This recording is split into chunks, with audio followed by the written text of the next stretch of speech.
5차원 공과 공부 17번째 시간에 오신 여러분들을 환영합니다. 17강은 창세기는 예수님을 통한 구원을 말씀하고 계신다는 것을 우리가 함께 배우는 시간입니다. 일반적으로 창세기 하면 하나님이 이 세상을 창조하신 아주 과거의 일로 생각합니다. 하지만 창세기를 깊이 보면 바로 우리하고 가장 연관된 예수님의 구원에 관한 이야기가 담겨져 있다는 것입니다. 우리가 교재를 보면서 함께 공부를 해 보겠습니다. 창세기를 보면 아브라함, 이삭, 야곱, 유다 등의 사람들이 등장합니다.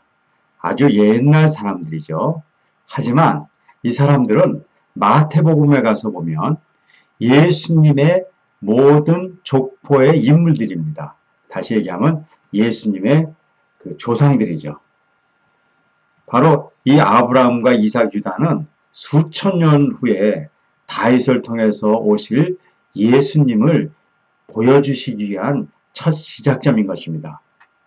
그리고 창세기를 가만히 보면 예수님이 어떤 모습으로 오실지 짐작할 수 있는 여러 가지 이야기들이 이미 담겨져 있습니다. 아벨은 형 가인에게 아무런 잘못도 하지 않았지만 죽임을 당했습니다. 예수님도 그러셨죠. 아무리 잘못이 없었지만 죽임을 당하신 분입니다. 노아의 이야기를 보면 방주가 그의 가족을 홍수에서 구했듯이 예수님께서도 하나님의 가족인 모든 죄인들을 구원하셨습니다. 요셉도 예수님의 다른 모습을 보여줍니다.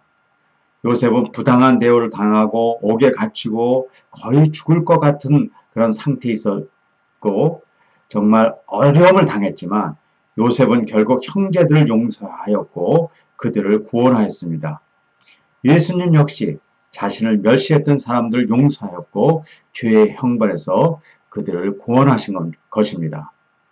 우리가 알고 있는 창세기는 이 옛날에 있는 우리하고 멀리 떨어져 있는 이야기가 아니라 이 가장 처음 쓰여진 창세기도 예수님을 통한 구원을 말씀하고 계신다는 이 사실을 우리가 알고 기뻐하고 감사해야 될 것이라고 생각합니다. 이번 주간도 지난번에 배운 우리가 말씀에 이끌려 사는 삶에 대한 훈련을 계속 하실 것입니다. 금주에는 성경은 창세기를 읽도록 하겠습니다. 지난번에 보신 표에 오늘 읽을 말씀은 창세기 1장, 2장, 3장 저희들이 읽어가게 될 것이고요. 또 성경을 읽었을 때 새롭게 알게 된 것, 나에게 떠오르는 생각, 그리고 오늘의 기도를 할 때 하나님이 나에게 이야기하시는 것을 적고 또 찬양을 할 때 나한테 온 감동을 적는 것입니다. 오늘 한 운동, 그리고 내가 오늘 살면서 예수님 때문에 순종한 일이 있다면 한번 적어보기 하는 것입니다. 네 번째는 오늘 일어난 일 중에 가장 중요한 일과 그 의미, 그리고 고난 중에 예수님이 주신 기쁨, 죄 가운데 있었던 하나님의 은혜, 그리고 내가 도와야 될 사람, 또 내가 말씀을 전해야 될 사람에 관해서 우리가 적는 것입니다. 하나님의 말씀은 정말 우리가 알지 못하는 놀라운 능력이 있습니다.